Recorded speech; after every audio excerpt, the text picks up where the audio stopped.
আমাদের বাঙালিদের জিভে জল আনার মতো কিন্তু বিভিন্ন রকমের জনপ্রিয় স্ট্রিট ফুড আছে। তাদের ভেতরে অন্যতম হলো কিন্তু ফুচকা। আর ফুচকা ভালোবাসে না এমন লোক খুঁজে পাওয়া কিন্তু ভীষণই ভার। তবে ফুচকার আছে কিন্তু এখন বিভিন্ন রকমের ভ্যারিয়েশন। আজকে আমি আপনাদেরকে একেবারে ট্র্যাডিশনাল ওয়েতে সম্পূর্ণ দোকানের মতো মসমসে ফুচকা বানিয়ে দেখাবো। আমরা অনেকেই কিন্তু এই জনপ্রিয় স্ট্রিট ফুডটা বাড়িতে বহুবার ট্রাই করেছি, কিন্তু পারফেক্ট রেসিপি ও টিপস না জানার কারণে কিন্তু দোকানের মতো ফুচকা বাড়িতে বানাতে পারিনি। আজকের এই ভিডিওতে আমি মসমসে ফুচকা বানানোর খুঁটিনাটি সব টিপসগুলো আপনাদের সঙ্গে 1 বাই 1 শেয়ার করব, যাতে করে আপনারা এটা অনায়াসে বাড়িতে বানাতে পারেন। ফ্রেন্ডস, আমি মৌসুমি আর আপনারা দেখছেন আমার cooking channel Mousumi's cuisine in USA. আশা করি আমার আজকের রেসিপিটা আপনারা লাইক করবেন, সো প্লিজ স্টে টিউন। প্রথমে আমি ফুচকার টক জল বানানোর জন্যে একটা ছোট বোলের ভেতরে নিয়ে নিচ্ছি পরিমাণ মতো পাকা তেঁতুল ও পরিমাণ মতো গরম জল। তাতে করে কিন্তু তেঁতুলের পাল্পটাকে দ্রুত বের করে নিতে সুবিধা হবে। আর আমি তেঁতুলটাকে এভাবে করে কিন্তু 30 মিনিট মতো ভিজিয়ে রেখে দেব। তেঁতুলটা ভিজতে আরও কিছুটা টাইম লাগবে, তাই আমি এরই ফাঁকে ফুচকার ডোটাকে রেডি করে নেব।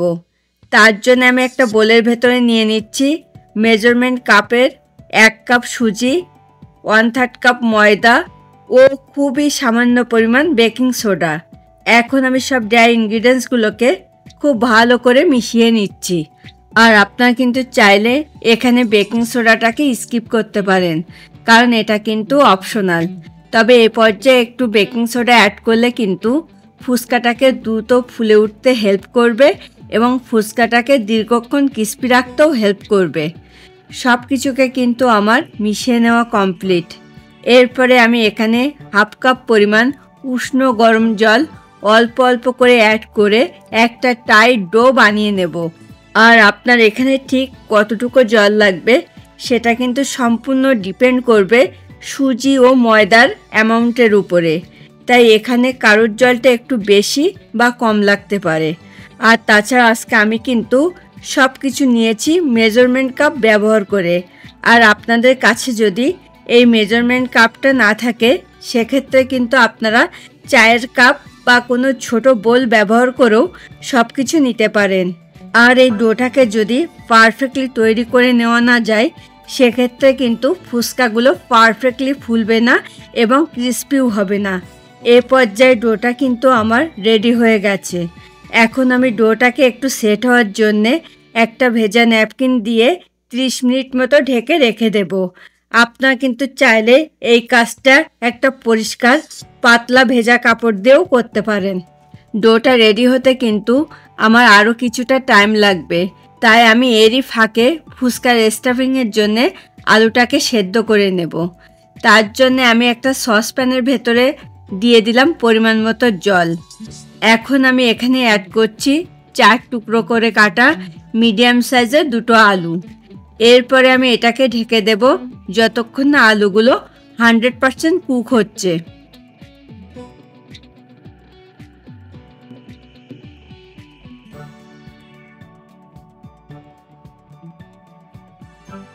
এবার আমি একটু চেক করে দেখব আলুগুলো 100% কুক হয়েছে কিনা।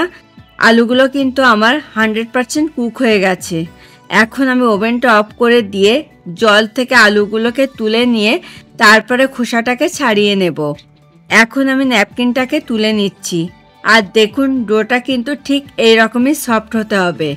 আবার আমি ডোটাকে হালকা একটু মেখে নিচ্ছি। এই পর্যায়ে ডোটাকে কিন্তু আমার মেখে নেওয়া কমপ্লিট। এরপরে আমি এটাকে সমান 3 ভাগে ভাগ করে নিচ্ছি। আর আমার আজকের এই রেসিপিটা আপনাদের ভালো লাগলে কিন্তু প্লিজ ভিডিওটাতে একটা লাইক এবং কমেন্ট করতে অবশ্যই ভুলবেন না। এখন আমি একে একে লেচিগুলোকে এভাবে গোল করে নিচ্ছি। আপনারা কিন্তু চাইলে ডোটা থেকে ছোট ছোট লেচি কেটে নিয়ে তারপরে গোল করে নিতে পারেন। সেক্ষেত্রে কিন্তু টাইমটা অনেকটাই বেশি লাগবে। দেখুন এ পর্যায়ে কিন্তু এগুলোকে আমার গোল করে নেওয়া কমপ্লিট। এরপরে আমি এটার উপরে কিছুটা ময়দা ছড়িয়ে একটা লেচি নিয়ে প্রথমে একটা বড় রুটির মতো বেলে নেব। আর এটাকে এমনভাবে বেলতে হবে যাতে রুটিটার থিকনেসটা খুব বেশি পাতলাও হবে না, আবার খুব বেশি মোটাও হবে না। তবে রুটিটার চারপাশটা কিন্তু সমান করে বেলে নিতে হবে, কেননা রুটিটার কোথাও যদি একটু মোটা আবার কোথাও যদি একটু পাতলা করে বেলে নেওয়া হয়, সেক্ষেত্রে কিন্তু ফুচকাগুলো পারফেক্টলি আর ফুলবে না।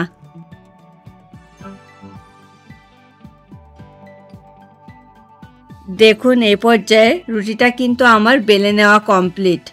এরপরে আমি একটা কুকি কাটার দিয়ে ফুচকাগুলোকে এভাবে কেটে নিচ্ছি।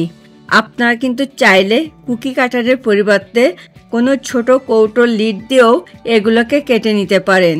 আর ফুচকাগুলোর সাইজটা কিন্তু ঠিক এই রকমই হয়। তবে আপনারা যদি ছোট ছোট লেচি কেটে নিয়ে এক একটা করে বেলে ফুচকা বানাতে যান, সেক্ষেত্রে কিন্তু টাইমটা অনেকটাই বেশি লাগবে। দেখুন এ পর্যায়ে কিন্তু আমার ফুচকাগুলোকে কেটে নেওয়া কমপ্লিট। এরপরে আমি সাইডের অতিরিক্ত অংশগুলোকে এভাবে তুলে নিচ্ছি। তবে এগুলোকে কিন্তু আমি ফেলে দেব না, কেননা আমি পরে এগুলোকে ফুচকার আকারে বেলে নেব। এখন আমি ফুচকাগুলোকে অন্য পাত্রে তুলে নিচ্ছি। সেম ওয়েতে আমি বাকি ফুচকাগুলোকেও রেডি করে নেব।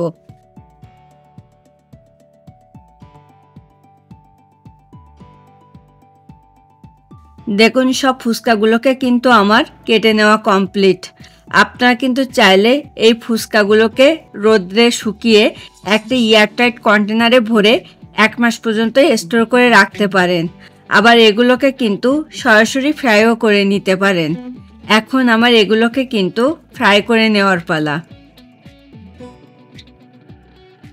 আমি আগে থেকে কিন্তু একটা প্যানে পরিমাণ মতো তেল গরম করে রেখেছি। এখন আমি এই গরম তেলে একে একে ফুচকাগুলোকে ছেড়ে ফ্রাই করে নিচ্ছি। দেখুন ফুচকাগুলোকে তেলে ছাড়ার সঙ্গে সঙ্গে কিন্তু এগুলো উপরে ভেসে উঠছে এবং এগুলো কিন্তু পারফেক্টলি ফুলেও উঠছে। মানে আমার তেলটা কিন্তু পারফেক্ট গরম ছিল। এ পর্যায়ে আমি এগুলোকে একটু উল্টিয়ে পাল্টিয়ে দিচ্ছি যাতে সব পাশই পারফেক্টলি ফ্রাই হয়। আর এ পর্যায়ে কিন্তু আমি ওভেনের ফ্লেমটাকে মিডিয়ামে রাখবো। দেখুন ফুচকাগুলো কিন্তু আমার পারফেক্টলি ফ্রাই হয়ে গেছে।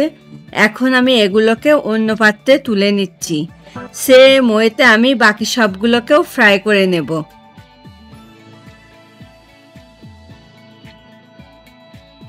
তেঁতুলটা কিন্তু আমার খুব ভালো করে ভিজে গেছে। এখন আমি এভাবে হাত দিয়ে চটকিয়ে তেঁতুলের পাল্পটাকে বের করে নিচ্ছি। এখন আমি এটার ভেতর থেকে তেঁতুলের শিটিগুলোকে ফেলে দেব। তারপরে আমি তেঁতুলের পাল্পটাকে খুব ভালো করে ছেঁকে নেব যাতে এটার ভেতরে কোনো তেঁতুলের শিটি থেকে না যায়।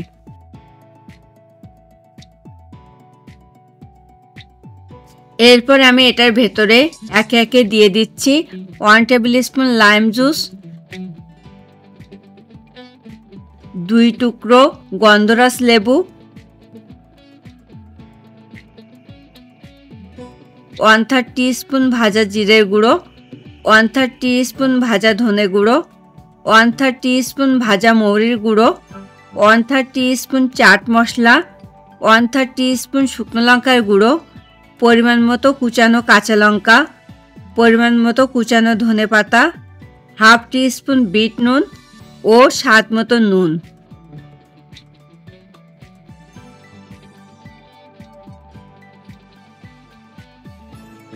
এখন আমি একটা স্পুন দিয়ে সব কিছুকে খুব ভালো করে মিশিয়ে নিচ্ছি। আর আপনারা টক জলটা যেমন টক ঝাল মিষ্টির সাথে রাখতে চান সেই বুঝে কিন্তু এখানে সুগার ও লঙ্কাটাকে অ্যাড করতে হবে। আর আমি কিন্তু টক জলটা একটু বেশি টক রাখতে পছন্দ করি, তাই আমি এখানে কিন্তু কোনো সুগার অ্যাড করিনি। তবে ফুচকার দোকানগুলোতেও কিন্তু টক জলটাকে ঠিক এভাবেই বানিয়ে নেওয়া হয়। টক জলটা কিন্তু আমার রেডি হয়ে গেছে। এখন আমি নেক্সট স্টেপে চলে যাব। আমি আগে থেকে সেদ্ধ করে রাখা সেই আলুগুলোর খোসাটাকে ছাড়িয়ে হাত দিয়ে এভাবে খুব ভালো করে ম্যাশ করে নিচ্ছি যাতে এটার ভেতরে কোনো লাম্পস না থাকে। আর আপনারা কিন্তু চাইলে এই কাজটা পটেটো ম্যাশার দিয়েও করতে পারেন।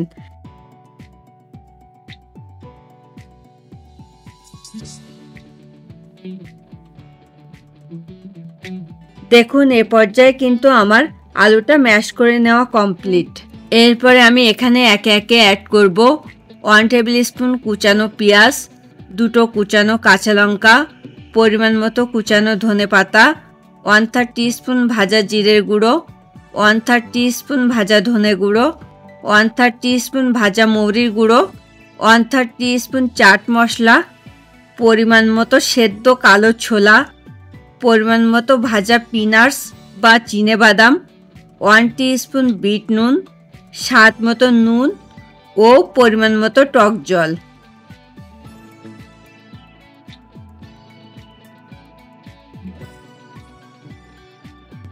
এরপরে আমি সব কিছুকে খুব ভালো করে মেখে নেব। আর আপনারা যেমন ঝাল খেতে পছন্দ করেন সেই বুঝে কিন্তু এখানে লঙ্কাটাকে কম বেশি করে নিতে পারেন। ফুচকার এই স্টাফিংটাকে যত বেশি টেস্টি করে বানিয়ে নেওয়া যাবে তাতে করে কিন্তু ফুচকাটা খেতে তত বেশি টেস্টি হবে। আর আপনারা যদি স্টাফিংটাকে নিরামিষভাবে রাখতে চান সেক্ষেত্রে কিন্তু শুধুমাত্র পেঁয়াজটাকে স্কিপ করে যাবেন। দেখুন এ পর্যায়ে কিন্তু স্টাফিংটা আমার রেডি হয়ে গেছে। এখন আমি এটাকে পরিবেশনের জন্য এই রকমের একটা শাল পাতার বোলের ভেতরে তুলে নিচ্ছি। এরপরে আমি কিন্তু নেক্সট স্টেপে চলে যাব। এখন আমি একে একে ফুচকাগুলোকে সামান্য একটু ভেঙে পরিমাণ মতো স্টাফিং ভরে নেব। আর আপনারা নিশ্চয়ই দেখেও বুঝতে পারছেন যে আমার ফুচকাগুলো ঠিক কতটা ক্রিস্পি হয়েছে। এরপরে আমি ফুচকাগুলোর উপর দিয়ে দিচ্ছি পরিমাণ মতো ঝুরি ভাজা। তাতে করে কিন্তু ফুচকাটা দেখতে অনেক সুন্দর লাগবে এবং এটা খেতেও কিন্তু অনেক টেস্টি লাগবে। তবে আপনারা কিন্তু চাইলে এটা স্কিপ করতে পারেন কারণ এটা কিন্তু অপশনাল। এরপরে আমি এগুলোর ভেতরে দিয়ে দিচ্ছি পরিমাণ মতো টক জল।